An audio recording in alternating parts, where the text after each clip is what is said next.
Hello students. So students, as you know that in the last part we had started our chapter number 11 conic sections. Okay. In the previous part student, I told you how can we get the conic sections. Okay. We all know that conic section is the intersection of a plane and a double nappy cone. Okay. So student, I have already told you how can we get parabola, ellipse, circle and hyperbola when a plane cuts the double napped cone. Okay. So today we will start from our main topic, that is circle. Okay, that is circle. Circles are the first conic section that we can obtain when a plane intersect the double nappy cone. Okay, so it is very simple, and if you have not watched the part 1 also, then no need to worry because our main syllabus start from this circle part. Okay, so our first topic of the conic section is that circle. Okay, circle. So student, all of you might have been known what is circle. Okay, we have studied circle from class 8, 9, 10th. Okay, now again we are studying circle in coordinate geometry. We all know that circle is a 2D plane. So whenever we draw a circle, we will draw in a plane. Okay, so how can we define a circle? Okay, so first thing come in the mind that what is the definition of the circle? Definition. Okay, so the definition of a circle is that circle is the set of all the points in a plane. I am going to repeat it again. A circle is the set of all the points in a plane that are equidistant from a fixed point. Okay, a circle is set of all the points in a plane which are equidistant to a fixed point. Okay, that fixed point is known as center of the circle, and the point is lying on the circumference of the circle. Okay, so first I need to write its definition. So a circle is set of all the points. A circle is set of all the points in a plane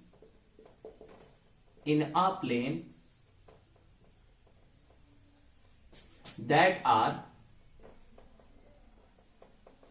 equidistant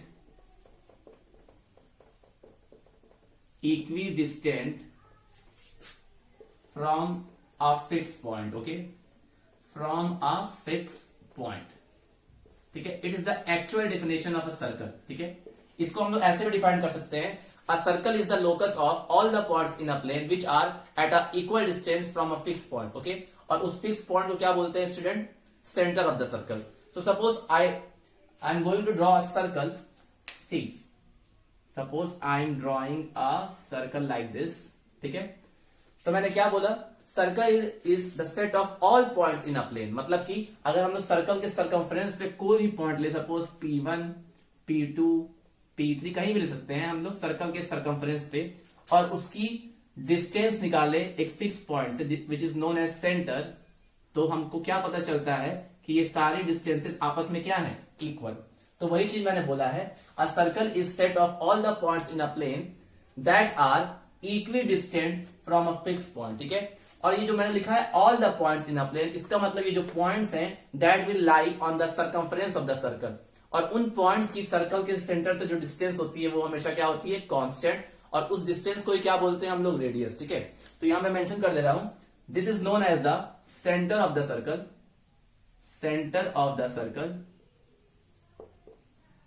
centre of the circle, यही हमारा क्या होता है? Fix point. Fix point.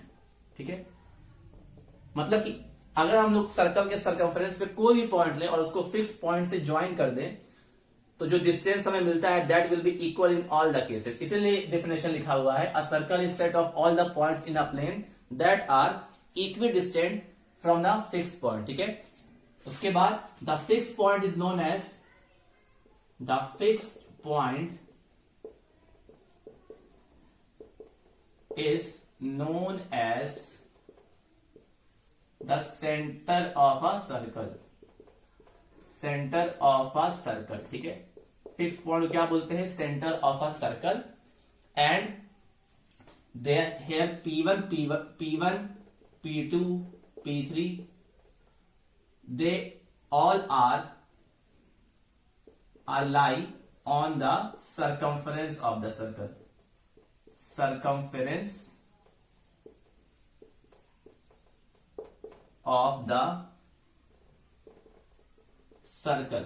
ठीक है, तो अगर student हमें किसी सर्कल का इक्वेशन लिखना हो, suppose we have to write a equation of a circle, so how can we write. तो अगर हम लोग सर्कल के सर्कमफ्रेंस पे कोई पॉइंट लें और उसकी सेंटर से डिस्टेंस कैलकुलेट कर ले, तो वो हर एक केस में सेम आना चाहिए और हमें उसी केस से हमें क्या मिलेगा, सर्कल का इक्वेशन. तो अगर मान लो सपोज अब मैं ये फिगर, अच्छा पहले मैं क्या कर देता हूं, यहां पे लिख देता हूं कि यहां पे जो OP1 है that will be equal to OP2, that will be equal to OP3 and so on. मतलब कि कितने भी पॉइंट हम लोग सर्कल के सर्कमफ्रेंस पे ले लें और उसको सेंटर से ज्वाइन कर दे, तो जो डिस्टेंस हमें मिलता है उस पॉइंट और फिक्स पॉइंट के बीच में वो हमेशा कांस्टेंट होता है और उसी डिस्टेंस को क्या बोलते हैं, रेडियस. रेडियस किसी भी पर्टिकुलर सर्कल का जो रेडियस होता है वो हमेशा कांस्टेंट होगा. ठीक है, अगर सर्कल के सर्कमफ्रेंस पे कोई भी पॉइंट लो, उसको फिक्स पॉइंट से ज्वाइन कर दो, तो जो डिस्टेंस मिलती है उसको रेडियस बोलते हैं और एक पर्टिकुलर सर्कल के लिए रेडियस हमेशा कांस्टेंट होता है. ठीक है, रेडियस. ठीक है, अच्छा अब हमें अगर सर्कल का स्टूडेंट क्या लिखना हो, सर्कल का हमें इक्वेशन लिखना हो, सपोज अगर हमें सर्कल का इक्वेशन लिखना हो तो हम लोग कैसे लिखेंगे. तो let's, I think I had you have noted down these things, so let me erase it so that we can acquire full board for our calculations. ठीक है, so this is the basic thing about circle. Circle is the set of all the points in a plane which have equal distance from a fixed point, and that fixed point is known as the center of the circle, and the all points will lie on the circumference of the circle, and the distance between a point and the fixed point is known as the radius of a circle. अब हमें circle का equation लिखना है. For example suppose we have to write the equation of a circle. ठीक है, कि circle का equation क्या होगा. Okay, which is very important and you need to understand. ठीक है,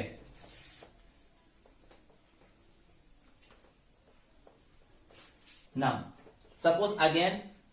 suppose because circle is a 2D plane, 2D figure, so we can draw in XY plane. ठीक है, हम लोग कोई भी सर्कल को XY प्लेन में ड्रॉ कर सकते हैं. तो सपोज ये हमारा XY प्लेन है, X dash Y dash, it is origin, this is origin.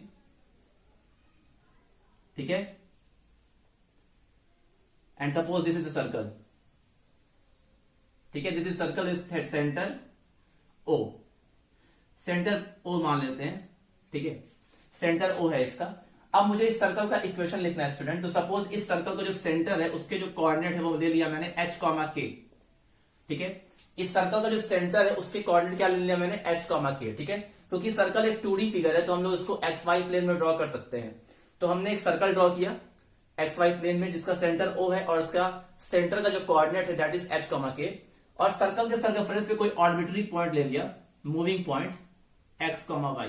ठीक है, और हमें बताना हो कि इस पॉइंट P का लोकस क्या होगा. लोकस, तो लोकस मतलब एक तरह का कर्व होता है जो कोई पाथ फॉलो करता है. ठीक है, और सर्कल के केस में वो पाथ क्या होगा कि वो पॉइंट कुछ ऐसे मूव करेगा ये पॉइंट इस केस में ऐसे मूव करेगा कि इसके सेंटर से डिस्टेंस हमेशा सेम रहे. और उसी चीज से हम लोग क्या निकालेंगे, इस सर्कल का इक्वेशन. तो हमें भी पता है कि अगर सर्कल के सर्कमफ्रेंस पे कोई भी पॉइंट ले ले और उसकी डिस्टेंस सेंटर से निकाले तो हमें क्या मिलता है, रेडियस. तो ये जो P है दैट इज आर्बिट्री पॉइंट, मतलब कि ये पॉइंट मूविंग पॉइंट है. ठीक है, ये कहीं भी मूव हो सकता है, यहां भी हो सकता है, यहां भी हो सकता है, यहां भी. तो हमें क्योंकि इक्वेशन लिखना है तो हमने एक पॉइंट ले लिया P that is X, Y. ठीक है, so if we have to derive the equation of the circle, so what we can derive student. Suppose इसका रेडियस R है, सपोज इसका रेडियस क्या है, R. ठीक है, तो हम लोग क्या लिखेंगे, यहां पहले हेडिंग डाल देते हैं, equation of the circle. Equation of a circle, equation of a circle. ठीक है, अब देखो वी ऑल नो दैट कि circle is the set of all the points in a plane which are equidistance from a fix point which is known as centre. ठीक है, मतलब कि अगर सर्कल के सर्कमफ्रेंस पे कोई पॉइंट ले ले और उसकी सेंटर से डिस्टेंस निकाले तो वो हमेशा सेम रहती है। ठीक है, तो according to the definition of circle, according to the definition of circle हम कह सकते हैं ना स्टूडेंट, वी कैन से ना कि ओपी जो हमारा होगा that will be equal to radius. OP जो होगा वो क्या होगा हमारा, रेडियस के बराबर होगा। आर यहां पे क्या है, where r is radius, r is radius. ठीक है, ओपी जो होगा मतलब कि किसी पॉइंट की एक फिक्स पॉइंट से डिस्टेंस, फिक्स पॉइंट हमारा सेंटर है, अगर मैं ये डिस्टेंस कैलकुलेट करूं तो वो किसके बराबर होगा, रेडियस के बराबर होगा। क्या मैं इस ओपी की वैल्यू डिस्टेंस फॉर्मूला से निकाल सकता हूं? Definitely I can calculate it. So अगर मैं डिस्टेंस फॉर्मूला लगाऊं तो ओपी की वैल्यू आएगी एक्स माइनस एच का स्क्वायर प्लस वाई माइनस के का square is equal to r. ठीक है, ये आएगा। तो अगर मैं स्क्वायर कर दूं दोनों साइड तो क्या आएगा, एक्स माइनस एच का whole square plus y minus के का whole square is equal to r square. This is known as the equation of the circle. ठीक है, तो यही क्या होगा हमारा equation of the circle, equation of the circle with centre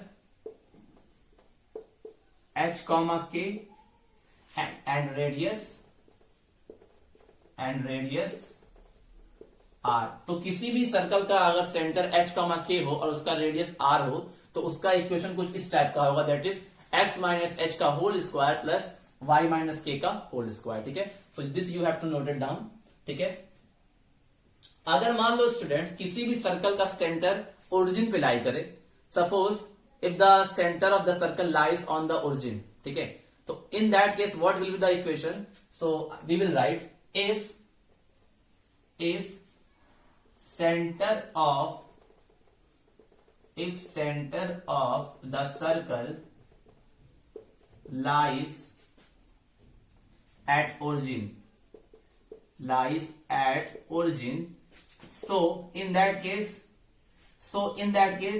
h will also be 0 and k will also be 0, क्योंकि h, k हमारे किसके कोऑर्डिनेट थे, h, k हमारे सेंटर के कोऑर्डिनेट थे। और अगर ये सेंटर ओरिजिन पे है तो इसका ये मतलब हुआ h भी 0 होगा और y भी 0 होगा। तो अगर हम लोग इसमें पुट कर दे इस इक्वेशन में तो क्या हमें मिलेगा, x माइनस 0 का स्क्वायर प्लस y माइनस 0 का square is equal to r square. तो अगर इसको हम लोग सॉल्व करें तो हमें मिलेगा x square plus Y square is equal to r square. ठीक है, ये हमें मिलेगा। Okay, so this is the equation of a circle when the centre is at origin. तो हमने क्या लिखेंगे यहां पे, equation of the circle,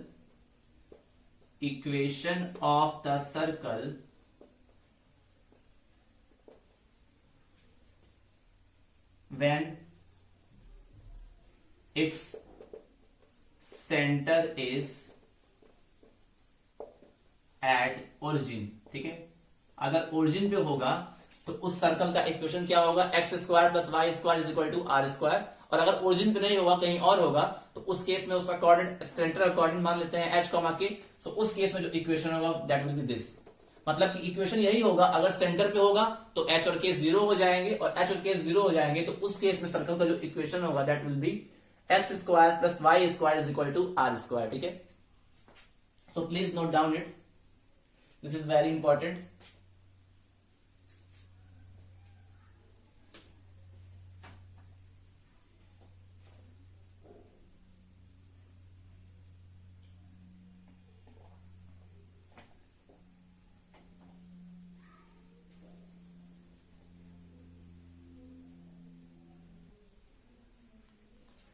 Now student, general equation of a circle। Okay, general equation of a circle. Student, इसके पहले जो हमने पढ़ा है वो भी सर्कल का इक्वेशन है, वो स्टैंडर्ड इक्वेशन। ओके, लेकिन कभी कभी जनरल इक्वेशन भी पूछता है, so you should also know what is the general equation. आप जनरल इक्वेशन को स्टैंडर्ड इक्वेशन में भी कन्वर्ट कर सकते हो, मैं अभी करके बताऊंगा आपको। तो ये देखिए किसी भी सर्कल का जनरल इक्वेशन होता क्या है, तो जनरल इक्वेशन जो होता है किसी भी सर्कल का, that can be represented by x square plus Y square plus 2gx plus 2fy plus c equal to 0। जैसे हमने स्ट्रेट लाइन का जनरल इक्वेशन पढ़ा था, वैसे ही सर्कल का भी जनरल इक्वेशन होता है, वो कुछ इस तरह का होता है। लेकिन आप इसको बिल्कुल एक्चुअल स्टैंडर्ड इक्वेशन के टर्म्स में कन्वर्ट कर सकते हो। इसके जस्ट पहले जो हमने पढ़ा है, दैट इज अगर किसी सर्कल का सेंटर h, k और रेडियस r हो, तो उसका जो इक्वेशन होता है दैट इज उसका क्या इक्वेशन होता है, x माइनस एच का whole square plus y minus के का whole square is equal to r square. ये हमने पढ़ा है कि अगर किसी सर्कल का सेंटर h, k हो और रेडियस r हो, ठीक है, और अगर उसका सेंटर ओरिजिन पे हो तो हो जाता है x square plus Y square is equal to r square. लेकिन हम लोग जनरल इक्वेशन के टर्म्स में भी किसी सर्कल का इक्वेशन लिख सकते हैं। हम लोग चाहो तो इसको भी इसके इस तरह लिख सकते हैं और इस चीज को भी इस तरह लिख सकते हैं, जो कि मैं अभी आपको बताऊंगा, ठीक है। तो अगर आपसे कोई पूछे what is the general equation of a circle, तो you will say that is equal to X square plus Y square plus 2gx plus 2fy plus c equal to 0। One more thing, कोई भी अगर second degree curve दिया हो इस type का, तो वो सर्कल कब होता है, वो सर्कल तब होता है जब x का कोफिशिएंट और y का एक्स स्क्वायर का कोफिशिएंट और y स्क्वायर का कोफिशिएंट सेम हो, और दूसरा कि उसमें जो xy टर्म हो xy वो 0 हो, ठीक है। ये एक्चुअल में ये सेकेंड डिग्री कर्व ही है, लेकिन एक एक्चुअल सेकेंड डिग्री कर्व क्या होता है जिसमें एक्स स्क्वायर भी होता है, वाई स्क्वायर भी होता है, एक्स वाई का टर्म भी होता है, ऐसा सारा टर्म होगा, ठीक है। लेकिन वो सर्कल तभी होगा जब एक्स स्क्वायर और वाई स्क्वायर का जो टर्म है, जो कोफिशिएंट है वो इक्वल हो, और उसमें एक्स वाई जो टर्म है वो नहीं हो, मतलब कि एक्स वाई का जो कोफिशिएंट है वो 0 हो, ठीक है। तो वो तो बात की चीज है, पहले आप इस पे फोकस करो। अगर कोई पूछे what is the general equation of a circle, so you will say x square plus Y square plus 2gx plus 2fy plus c equal to 0। अब देखो मैं इसी जनरल इक्वेशन को इस स्टैंडर्ड इक्वेशन में कन्वर्ट करके दिखाऊंगा आपको कि कैसे होता है ये। तो अगर आपसे कोई पूछे तो आप कुछ ऐसा कर सकते हो, ठीक है। अगर कोई भी इक्वेशन अगर इस टाइप का दिया है और आपको उसको स्टैंडर्ड इक्वेशन में कन्वर्ट करना है, तो कैसे करोगे, तो देखो मैं क्या कर रहा हूं इक्वेशन, स्टूडेंट्स देखिए, मैं इसको लिख सकता हूं x square plus Y square plus 2gx plus 2fy plus c equal to 0। अब मैं क्या कर रहा हूं, हमने क्लास 10th में कंप्लीटिंग द स्क्वायर मेथड पढ़ा था, तो मैं क्या करूंगा, एक्स का परफेक्ट स्क्वायर बनाऊंगा x के टर्म्स में और y का परफेक्ट स्क्वायर बनाऊंगा y के टर्म्स में। तो मैं क्या कर रहा हूं, x वाले टर्म को साथ में लिख दे रहा हूं और y वाले टर्म्स को साथ में। तो मैंने लिखा है इसको इस तरह, एक्स स्क्वायर प्लस 2gx, इसको मैंने एक साथ ले लिया, and Y square plus 2fy, इसको मैंने एक साथ ले लिया, और मैंने c को ऐसे ही छोड़ दिया, ठीक है। अच्छा, अब मुझे इन दोनों का ही परफेक्ट स्क्वायर बनाना है। तो परफेक्ट स्क्वायर बनाने के लिए क्या मेथड होता था कि जो x का कोफिशिएंट होता था उसका हाफ का स्क्वायर ऐड करते थे, उतना ही माइनस कर देते थे, ठीक है। तो मैं क्या कर रहा हूं, इसका x का जो कोफिशिएंट है वो क्या है 2g, तो उसका हाफ कितना होगा g, ठीक है। जब हम लोग कंप्लीटिंग द स्क्वायर मेथड पढ़ते थे क्वाड्रेटिक इक्वेशन में, तो क्या करते थे, जो भी x का कोफिशिएंट होता था उसके हाफ का स्क्वायर ऐड भी करते थे और माइनस भी करते थे। तो यहीं पर x का कोफिशिएंट 2g है, तो उसका कोफिशिएंट का जो हाफ होगा दैट विल बी g। तो मैं क्या कर रहा हूं कि इसके कोफिशिएंट का हाफ का स्क्वायर, इसका कोफिशिएंट है 2g, तो 2g का हाफ कितना हुआ g, तो g का मैं स्क्वायर ऐड भी कर रहा हूं और उतना ही माइनस कर रहा हूं, ठीक है। तो now see 2gx plus g square और माइनस g स्क्वायर, ठीक है, कर सकते हैं हम लोग इस तरह। सिमिलरली यहां पे भी वही चीज कर रहा हूं, y square plus 2fy plus इसका कोफिशिएंट y का कोफिशिएंट 2f है, तो उसका हाफ f होगा, यानी कि f का स्क्वायर ऐड किया और इतना ही माइनस किया, और माइनस c इक्वल टू 0। अब क्या कर रहा हूं मैं, देखो मैं इस माइनस g स्क्वायर और माइनस f स्क्वायर को अलग कर दे रहा हूं, केवल ये बना रहा हूं, ठीक है। तो आप ये देखिए, ये हो गया x square plus 2gx plus g square, ठीक है, ये एक साथ लिया मैंने। उसके बाद y square plus 2fy plus f square एक साथ लिया, और यहां से माइनस g स्क्वायर और माइनस f स्क्वायर अलग कर लिया, that is minus g square minus f square minus c equal to 0, ठीक है। अब देखो मैं क्या कर रहा हूं, ये बन गया स्क्वायर, परफेक्ट स्क्वायर किसका, x प्लस जी का होल स्क्वायर, ठीक है। इसी तरह ये किसका स्क्वायर बन गया, y प्लस एफ का होल स्क्वायर, और इन सभी को मैं उधर भेज दे रहा हूं, तो ये क्या आ जाएगा, G square plus F square minus C. Is it clear?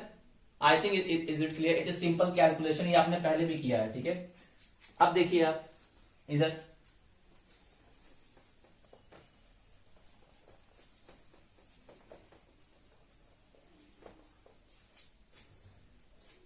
अब इधर देखिए आप।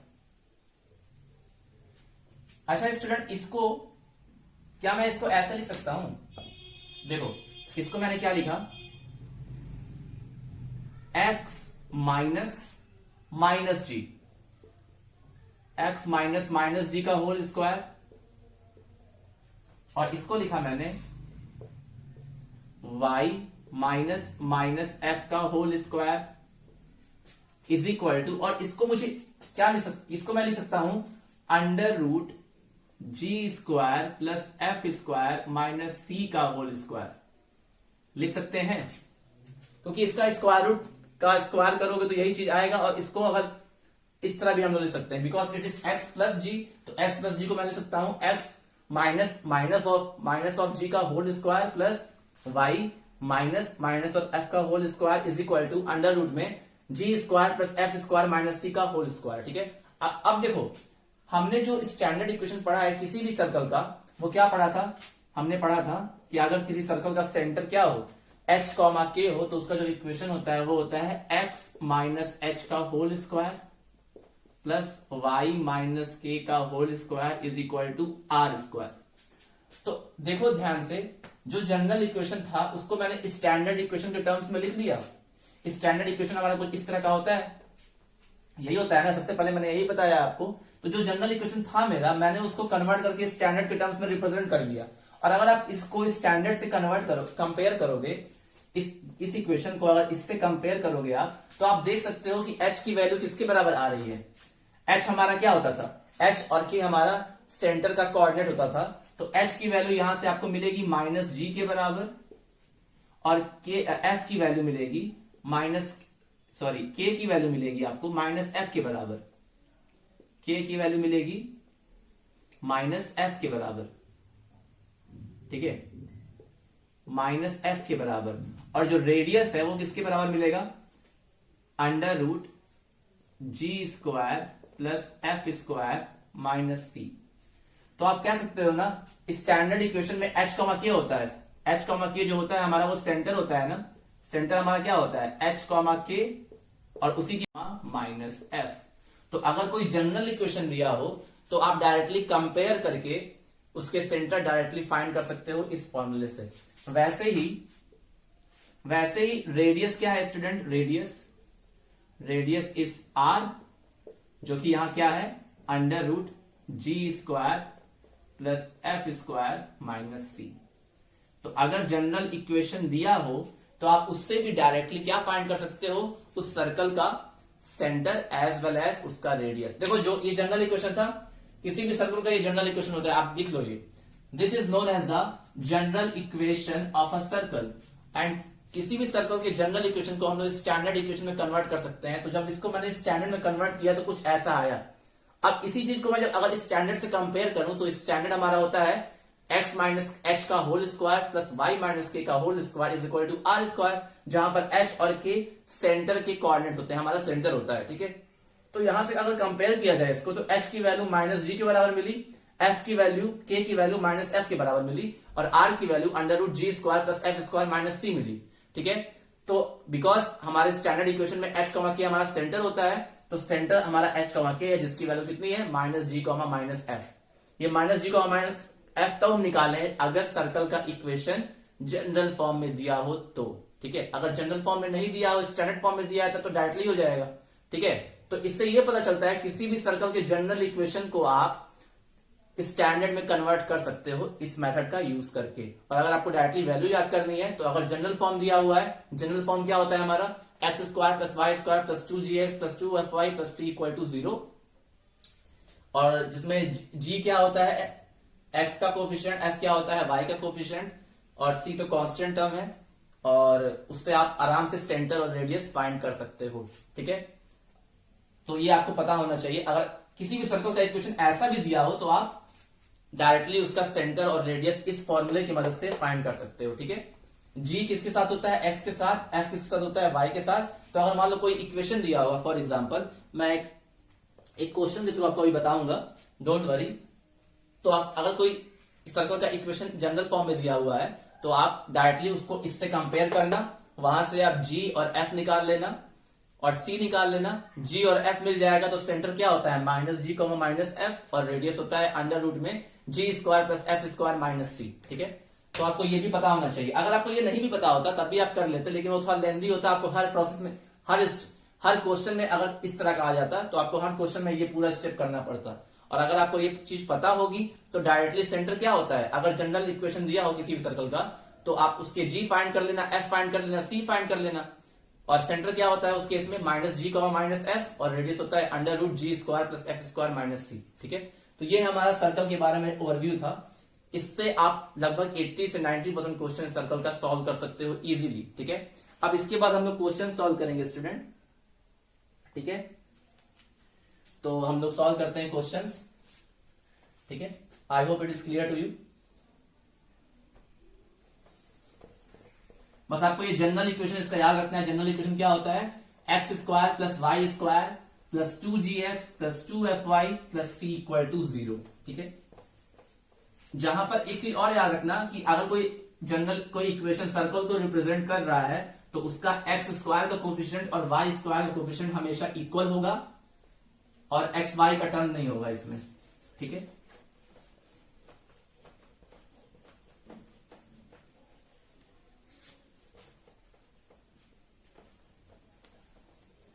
Now we will move to our questions based upon circle. ठीक है,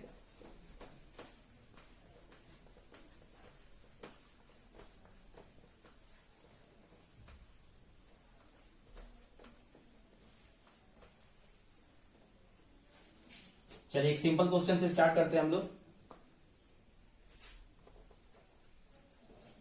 देखिए दिया है, find the equation of a circle with centre -3,2 and radius 4। ठीक है, find the equation of the circle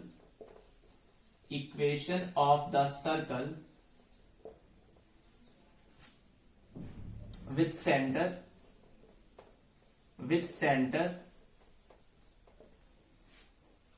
-3,2 and radius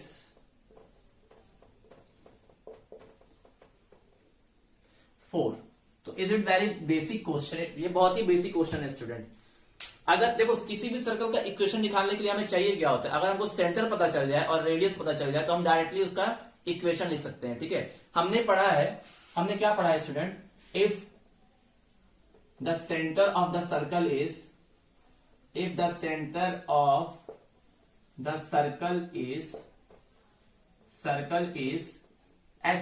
k and radius r, then equation of the circle क्या होता है, अगर किसी सर्कल का सेंटर h, k और radius उसका r हो तो इक्वेशन क्या होता है स्टूडेंट, वेट अ मिनट,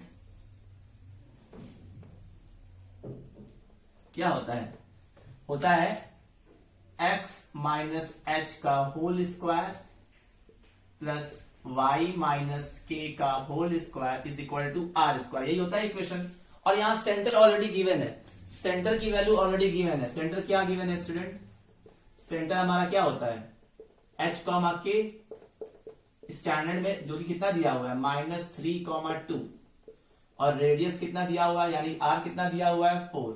तो पुट कर दीजिए। So equation will be what, equation of the circle will be x, अब देखो h की वैल्यू -3 है, तो इट विल बिकम +3 का whole square plus y minus 2 का स्क्वायर इज इक्वल टू 4 का स्क्वायर। ठीक है, बस हो गया इस क्वेश्चन। इसको और चाहो तो सॉल्व करना है तो कर सकते हो। x प्लस 3 का whole square plus y minus 2 का whole square is equal to 16। हो गया इक्वेशन। चाहो तो आप इसको जनरल फॉर्म में भी कन्वर्ट कर सकते हो। जनरल फॉर्म मतलब एक्सपेंडेड फॉर्म, ठीक है, और स्टैंडर्ड फॉर्म मतलब कि इस तरह का फॉर्म। ठीक है, हो गया। बस सेंटर दिया था हमें। किसी भी सर्कल का इक्वेशन अगर लिखना हो तो हमें बस सेंटर पता चल जाए और रेडियस पता चल जाए तो हम आराम से उसका इक्वेशन लिख सकते हैं, क्योंकि हमने पढ़ा है अगर सेंटर h k हो और रेडियस r हो तो किसी भी सर्कल का इक्वेशन क्या होता है, x माइनस h का whole square plus y minus k का whole square is equal to r square. Okay, so please note down it.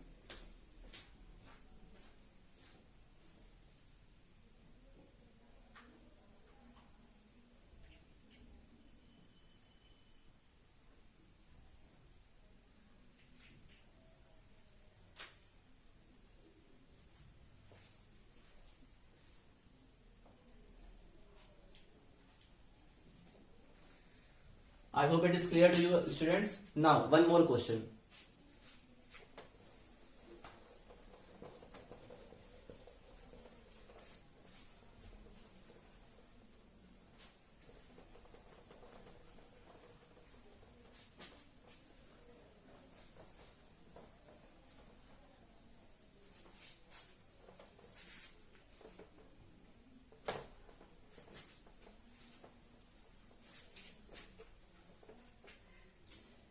Question is that student find the center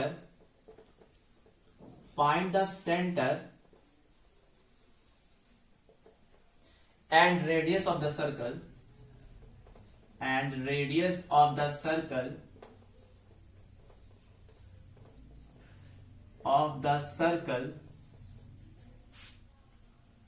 x square plus y square plus 8x plus 10y minus 8 equal to 0। मतलब कि circle का equation दिया हुआ है और हमें उसका centre और रेडियस फाइंड करना है। तो इसको आप दो मेथड से सॉल्व कर सकते हो, या तो आप इसको स्टैंडर्ड में कन्वर्ट कर लो, या तो आप जो मैंने आपको बताया है general equation of the circle उससे आप इसको कंपेयर कर दो। तो देखो ये स्टैंडर्ड फॉर्म में नहीं दिया हुआ है, ये जनरल फॉर्म में दिया हुआ है। ये सर्कल का जो इक्वेशन लिखा हुआ है ये जनरल इक्वेशन है उसका, ठीक है, ये स्टैंडर्ड में नहीं है। स्टैंडर्ड में कैसा होता है, स्टैंडर्ड में कुछ ऐसा होता है, ऐसा इस टाइप का होता है। तो या तो आप इसको इस फॉर्म में कन्वर्ट करो या डायरेक्टली उसको जनरल फॉर्म से कंपेयर कर दो। मैंने आपको जनरल फॉर्म से कंपेयर करना ऑलरेडी बता दिया है, ठीक है। तो कैसे करेंगे, देखिए क्या गिवन है student, given that equation of the circle. आप पहचान जाओगे आराम से कि जनरल फॉर्म दिया है कि स्टैंडर्ड फॉर्म। ये जनरल फॉर्म दिया है। इक्वेशन ऑफ द सर्कल क्या है, x square plus Y square plus 8x plus 10y minus 8 equal to 0, ठीक है। तो इसको आप जनरल से कंपेयर कर लो, जनरल इक्वेशन से। Compare it with general equation of a circle, general equation of a circle, ठीक है। तो जनरल इक्वेशन क्या होता है स्टूडेंट, ये होता है x square plus Y square plus 2gx plus 2fy plus c equal to 0, ठीक है। तो आप अगर इसको कंपेयर करोगे स्टूडेंट तो क्या मिलेगा आपको, खुद देखिए। अगर मैं इसको इस इक्वेशन को इस जनरल इक्वेशन से कंपेयर कर दूं, क्यों मैंने जनरल से ही कंपेयर किया, क्योंकि ये जनरल फॉर्म में दिया ही हुआ है, ठीक है। ये एक्सपेंडेड फॉर्म में दिया है, ये कुछ इस टाइप का दिया है, तो इसका मतलब जनरल फॉर्म में ही दिया हुआ है, तो इसको जनरल इक्वेशन से कंपेयर कर दिया, ठीक है। स्टैंडर्ड से दिया होता तो स्टैंडर्ड से कंपेयर करते, तो मैंने इसको जनरल से कंपेयर कर दिया है। और आप एक चीज याद रखना, किसी भी जनरल इक्वेशन को आप स्टैंडर्ड में भी कन्वर्ट कर सकते हो और किसी भी स्टैंडर्ड को जनरल में भी कन्वर्ट कर सकते हो, क्योंकि जब स्टैंडर्ड को आप ओपन करोगे, आपका स्टैंडर्ड क्या होता है स्टूडेंट, आपका स्टैंडर्ड कुछ ऐसा होता है, x माइनस एच का whole square plus y minus के का whole square is equal to r square. तो जब आप इसको कन्वर्ट करोगे ना, इसको जब ओपन करोगे तो कुछ ऐसा ही आएगा, ठीक है। तो मतलब दोनों ही एक तरीके के हैं, दोनों ही सेम चीज होती है, बस एक को जनरल फॉर्म में बोलते हैं और एक को स्टैंडर्ड फॉर्म में। तो हमने जनरल फॉर्म ऑलरेडी पढ़ा ही हुआ है, तो क्यों ना इसको डायरेक्टली कंपेयर कर दिया जाए। तो जब कंपेयर करोगे इसको तो आपको मिलेगा क्या, यहां से आपको यहाँ पे 2g की वैल्यू मिलेगी 8, क्योंकि यहाँ पे x का कोफिशिएंट 2g है और यहाँ पे x का कोफिशिएंट 8 है, ठीक है। तो 2g की वैल्यू 8 मिली, तो g की वैल्यू कितनी मिली, 4। इसी तरह जब आप इसको कंपेयर करोगे तो 2f की वैल्यू कितनी मिली, 10, तो f की वैल्यू कितनी मिलेगी, 5। एंड सिमिलरली c की वैल्यू कितनी मिली, -8।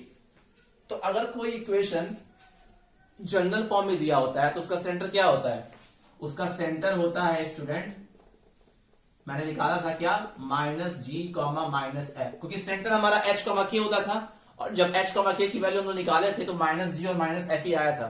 तो अगर कोई इक्वेशन जनरल फॉर्म में दिया हो तो उसका सेंटर क्या होता है, -g, -f।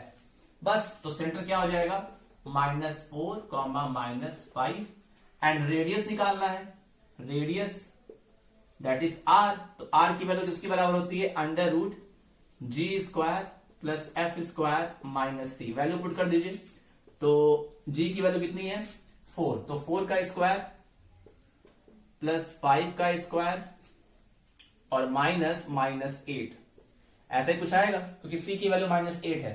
तो इसको हम लोग सॉल्व करेंगे तो ये आएगा 16 + 25 + 10 + 8, 16 + 25 + 8, ठीक है। तो 16 और 25 कितना हो गया, 41, 41 और 8 49, ये आ गया 49 विच इज इक्वल टू 7। तो यानी कि रेडियस कितना हो गया student, radius is equal to 7 units, ठीक है। तो इस तरह आप कर सकते हो। अगर आप ये नहीं यूज करते तो आपको क्या करना होता है, इसको स्टैंडर्ड फॉर्म में कन्वर्ट करना होता। तो वही प्रोसेस करना होता जो मैंने पिछले, जब मैंने जनरल इक्वेशन लिखा था और उसको स्टैंडर्ड में कन्वर्ट किया था, तो वही करना पड़ता आपको पूरा। तो जब आपने वो चीज कर ही लिया है पहले, वो आपने समझ ही लिया है कि हम लोग जनरल को भी स्टैंडर्ड में कन्वर्ट कर सकते हैं, उस केस में भी सेंटर और रेडियस निकाल सकते हैं, तो क्या जरूरत है करने की। बस आपको अगर ये पता होगा तो आप डायरेक्टली कर लोगे कि अगर कोई भी सर्कल का इक्वेशन जनरल फॉर्म में दिया होता है, और जनरल फॉर्म क्या होता है किसी भी सर्कल का, x² + y² + 2gx + 2fy + c = 0। इसकी खासियत ये है कि इसमें x² और y² का कोफिशिएंट सेम रहता है, और इसमें कोई भी टर्म xy वाला टर्म नहीं है, ठीक है। बाकी जितने भी आप कोनिक सेक्शन पढ़ोगे उसमें xy वाला टर्म होगा, ठीक है। और यहाँ पे दोनों का कोफिशिएंट 0 भी नहीं हो सकता है, x² और y² का कोफिशिएंट 0 भी नहीं हो सकता है, क्योंकि अगर 0 हो जाएगा तो वो स्ट्रेट लाइन को रिप्रेजेंट करेगा, वो एक कर्व को रिप्रेजेंट नहीं करेगा, ठीक है। तो इस तरह से आप कर सकते हो कि अगर किसी सर्कल का इक्वेशन जनरल फॉर्म में दिया हुआ है, यानी कि इस फॉर्म में दिया हुआ है, तो उसका सेंटर -g, -f होता है, और रेडियस √g² + f² - c होता है, ठीक है। तो इससे रिलेटेड क्वेश्चंस आप कर सकते हो।